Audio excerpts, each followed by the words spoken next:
گھڑے کی کہانی۔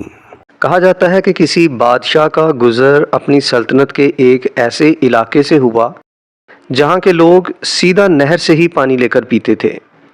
بادشاہ نے حکم دیا کہ عوام الناس کی سہولت کے لیے یہاں ایک گھڑا بھر کر رکھ دیا جائے تو زیادہ بہتر رہے گا اور ہر چھوٹا بڑا سہولت کے ساتھ پانی پی سکے گا۔ بادشاہ یہ کہتے ہوئے اپنے باقی کے سفر پر آگے کی طرف بڑھ گیا۔ شاہی حکم پر ایک گھڑا خرید کر نہر کے کنارے رکھا جانے لگا تو ایک اہلکار نے مشورہ دیا، یہ گھڑا عوامی دولت سے خرید کر شاہی حکم پر یہاں نصب کیا جا رہا ہے، ضروری ہے کہ اس کی حفاظت کا بندوبست کیا جائے اور ایک سنتری کو چوکیداری کے لیے مقرر کیا جائے۔ سنتری کی تعیناتی کا حکم ملنے پر قباحت بھی سامنے آئی کہ گھڑا بھرنے کے لیے کسی ماشکی کا ہونا بھی ضروری ہے اور ہفتے کے 7 دن صرف ایک ماشکی یا ایک سنتری کو نہیں پابند کیا جا سکتا۔ بہتر ہوگا کہ 7 سنتری اور 7 ہی ماشکی ملازم رکھے جائیں تاکہ باری باری بلا تعطل یہ کام چلتا رہے۔ ایک اور محنتی اہلکار نے رائے دی کہ نہر سے گھڑا بھرا ہوا اٹھا کر لانا نہ تو ماشکی کا کام بنتا ہے اور نہ ہی سنتری کا۔ اس محنت طلب کام کے لیے 7 بار بردار یعنی بوجھ اٹھانے والے بھی رکھے جائیں جو باری باری روزانہ بھرے ہوئے گھڑے کو احتیاط سے اٹھا کر لائیں اور اچھے طریقے سے ڈھکنا لگا کر بند کر کے رکھیں۔ ایک اور دور اندیش مصاحب نے مشورہ دیا کہ اتنے لوگوں کو رکھ کر کام کو منظم طریقے سے چلانے کے لیے ان سب اہلکاروں کا حساب کتاب اور تنخواہوں کا نظام چلانے کے لیے منشی محاسب رکھنے ضروری ہوں گے، اکاؤنٹنگ کا ادارہ بنانا ہوگا، اکاؤنٹنٹ متعین کرنے ہوں گے۔ ایک اور ذو فہم و فراست اہلکار نے مشورہ دیا کہ یہ اسی صورت میں ہی یقینی بنایا جا سکتا ہے کہ ہر کام اچھے طریقے سے چل رہا ہے تو ان سارے ماشکیوں، سنتریوں اور بار برداروں سے بہتر طریقے سے کام لینے کے لیے ایک ذاتی معاملات کا ایک شعبہ قائم کرنا پڑے گا۔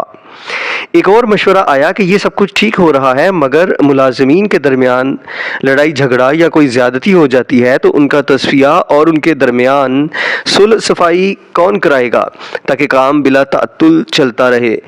اس لیے میری رائے میں خلاف ورزی کرنے والوں اور اختلاف کرنے والوں کی تفتیش کے لیے ایک قانونی امور کا محکمہ قائم کیا جانا چاہیے۔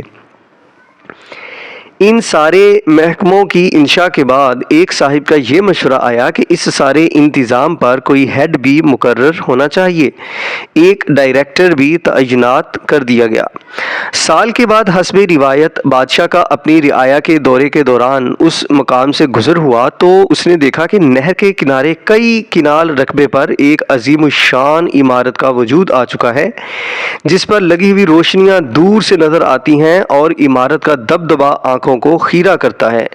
عمارت کی پیشانی پر نمایاں کر کے وزارت انتظامی امور بھرائے گڑھا کا بورڈ لگا ہوا ہے۔ بادشاہ اپنے مصاحبین کے ساتھ اندر داخل ہوا تو ایک علیحدہ ہی جہان پایا۔